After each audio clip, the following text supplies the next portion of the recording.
कैसना घर में मैया कैनी बिया हवा गे पी के जब आवा हौ ता करहौ गजनावा गे करहौ गजनावा कैसना घर में मैया कैनी बिया हवा गे पी के जब आवा हौ ता मरहौ दो गलावा गे हम नहीं जानलियै ऐसन मिलतै दूल्हा गे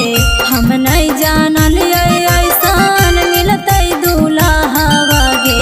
करती ना 16 गो सोमारी गे भाले रह जाईती कुमारी गे करती ना 16 गो सोमारी गे भाले रह जाईती कुमारी गे भाले रह जाईती कुमारी गे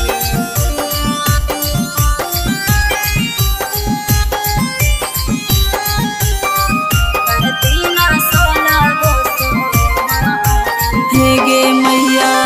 पीला के बाद उतार देबा हको गारी खाए के बेरी उतार फेंक देहु थारी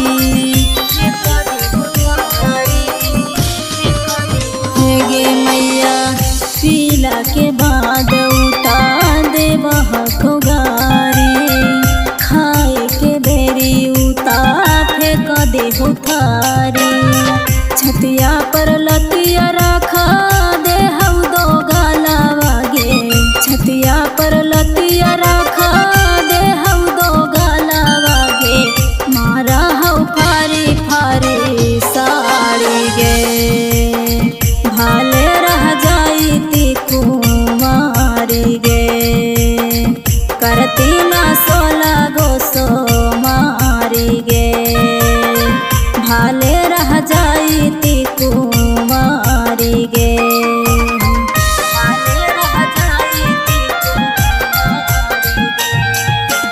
म्यूजिक डायरेक्टर टुनटुन बाबू सल्हा।